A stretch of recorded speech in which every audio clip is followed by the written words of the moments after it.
Halo, Assalamualaikum warahmatullahi wabarakatuh. Kembali lagi dengan saya Nurmalika. Pada kesempatan kali ini kita membahas tentang salah satu uji asumsi, yaitu uji homogenitas. Apa itu uji homogenitas? Uji ini biasanya diaplikasikan pada studi komparatif atau uji perbedaan untuk statistik parametrik maupun non-parametrik yang memiliki rancangan faktorial atau rancangan yang digunakan apabila eksperimen terdiri atas dua faktor atau lebih. Desain faktorial ini memungkinkan kita sebagai peneliti untuk melakukan kombinasi antar level faktor. Perhitungan homogenitas dilakukan peneliti saat ingin membandingkan baik itu sebuah sikap, intensi, atau perilaku pada dua kelompok populasi. Nah, selanjutnya, uji homogenitas adalah sebuah persyaratan sebelum melakukan pengujian lainnya seperti t-test dan juga ANOVA. Nah, di dalam praktikum nanti teman-teman akan mendapatkan analisis independent sample t-test, Mann-Whitney U-test, di mana ini adalah analisis statistik parametrik dan juga non-parametrik yang mengharuskan terpenuhinya uji homogenitas. Nah, tujuan dari uji homogenitas itu apa sih? Nah, tujuan dari uji homogenitas adalah untuk memastikan bahwa kedua kelompok subjek yang akan kita komparasikan itu memiliki variansi skor yang setara atau homogen. Secara statistika sendiri, populasi yang diukur harus homogen itu agar apa? Agar hasil pengukuran menjadi lebih valid dan juga akurat. Nah, sebagai contohnya, misalnya saya dan teman-teman ini sebagai peneliti, kita ingin mengukur intensi stres pada karyawan berdasarkan jenis kelamin begitu ya. Maka terdapat dua kelompok populasi, yaitu kelompok karyawan laki-laki dan juga kelompok karyawan wanita. Sebelum kita melakukan perbandingan kelompok tersebut, maka kita perlu melakukan uji homogenitas. Analisis dapat dilakukan jika uji homogenitasnya terpenuhi, yaitu seluruh populasi karyawan laki-laki dan perempuan itu homogen. Lalu, bagaimana cara melakukan uji homogenitas? Nah, ada beberapa cara teman-teman ya. Itu yang pertama ada dengan melakukan Levene test dan juga ada dengan tes Bartlett. Sebenarnya ada satu lagi yaitu dengan Fisher. Namun di praktikum ini kita akan menggunakan Levene test. Nah, Levene test sendiri merupakan tes yang paling populer dan sering banget digunakan untuk melakukan uji homogenitas. Hasil perhitungan dari tes ini akan menunjukkan nilai signifikansi P dari dua kelompok data yang berbeda. Apabila nilai signifikansi P besar dari 0,05, ini menandakan bahwa kelompok data berasal dari populasi yang variansinya sama atau homogen. Di sisi lain, apabila nilai signifikansi atau P-nya kecil dari 0,05, maka ini menandakan bahwa kelompok data berasal dari populasi yang variansinya berbeda atau heterogen. Nah, kalau terjadi hal demikian, maka kita harus memastikan datanya homogen dengan memiliki nilai signifikansi P besar dari 0,05 sehingga nantinya kita bisa melanjutkan ke analisis perbandingan.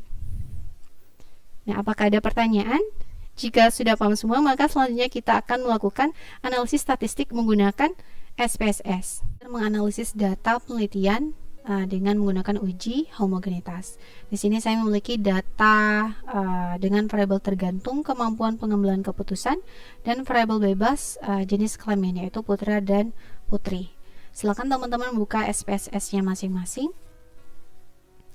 Langkah pertama yaitu mengcopy data dengan cara Ctrl Shift panah kanan, panah bawah.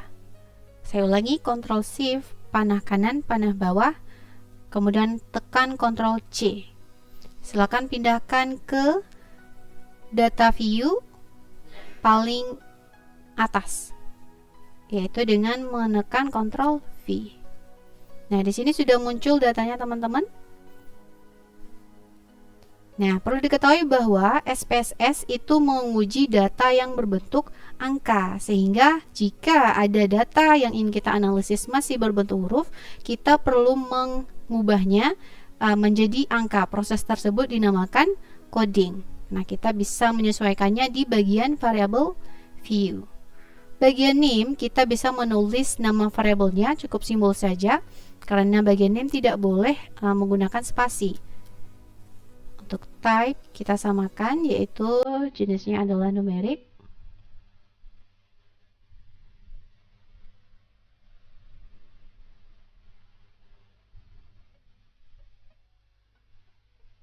Desimal di sini kita kosongkan saja ya, agar mempermudah dalam membaca output hasil data analisisnya. Kemudian label, di sini kita bisa menulis nama keterangannya, baik itu panjang maupun pendek. Untuk yang variabel bebas tadi adalah jenis kelamin, dan variabel tergantung adalah kemampuan pengambilan keputusan. Pada bagian value, di sini adalah tempat kita menulis coding jika ternyata datanya adalah berbentuk huruf. Di sini kode 1 kita beri keterangan label putra, dan kode 2 label putri. Klik add, oke. Nah, selanjutnya kita perlu melakukan penyesuaian. Like ini adalah posisi hasilnya nanti. Nah, yang penting juga bagian measure. Untuk yang VB tadi bentuk jenis variabelnya adalah jenis kelamin dengan bentuk data huruf, maka itu masuk ke jenis data nominal. Sedangkan untuk variabel tergantungnya kemampuan pengambilan keputusan dengan data berbentuk angka, maka measure-nya adalah scale. Jika sudah seperti ini, kita harus cek kembali data view-nya. Apabila terdapat kasus seperti ini di mana tidak keluar angkanya, maka kita perlu melakukan coding secara manual. Begitu ya teman-teman, jika mendapati kasus seperti ini. Untuk jumlah subjek tadi ada berapa ya? Ada 40 ya. Ada 40 dengan pembagian putra sebanyak 20 dan juga putri sebanyak 20. Maka teman-teman bisa mengikuti cara saya dengan melakukan secara manual seperti ini.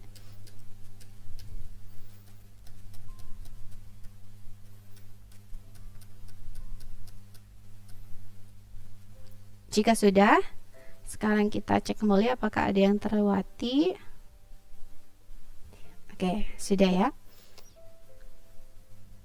Selanjutnya kita bisa mulai melakukan uji homogenitasnya. Langkahnya yaitu analyze, compare means, one way ANOVA. Saya ulangi, analyze, compare means, one way ANOVA.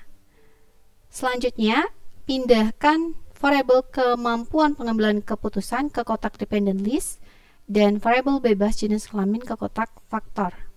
Klik option, centang homogeneity of variance test. Sini saya juga centang deskriptif. Continue. Oke. Nah, kita tunggu hasil analisisnya. Nah, di sini sudah keluar ya teman-teman.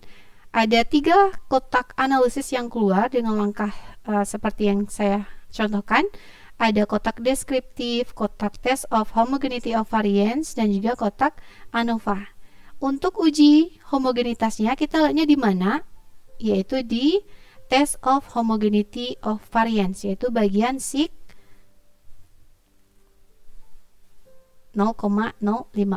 Sebelumnya saya akan contohkan sedikit bagaimana cara membaca tabel deskriptifnya. Singkatnya seperti ini. Pada tabel deskriptif, kemampuan pengambilan keputusan diperoleh jumlah N putra sebanyak 20 subjek dan juga jumlah subjek putri sebanyak 20 dengan total 40 subjek. Di sini juga kita bisa mengetahui means-nya atau rata-rata. Bisa dilihat di sini ternyata rata-rata putra lebih tinggi ya teman-teman ya daripada putri. Ada standard deviation juga, yaitu simpangan bakunya, ada standard error, ada confidence interval for means, ada minimum dan juga maksimum.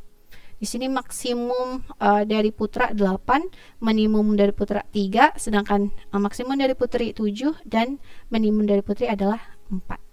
Nah, selanjutnya, cara membuat interpretasi dari tes uji homogenitas. Baik, saya contohkan. Berdasarkan tabel Test of Homogeneity of Variance, kemampuan pengambilan keputusan diperoleh Levene statistik sebesar 3,912 dengan taraf signifikansi sebesar 0,555. Artinya, P besar dari 0,05. Maka, tidak ada perbedaan variansi skor antara dua kelompok subjek yang akan kita bandingkan atau yang akan kita uji perbedaannya. Artinya uji homogenitas dari tabel data penelitian yang ingin kita analisis terpenuhi, sehingga selanjutnya kita bisa melakukan uji perbandingannya.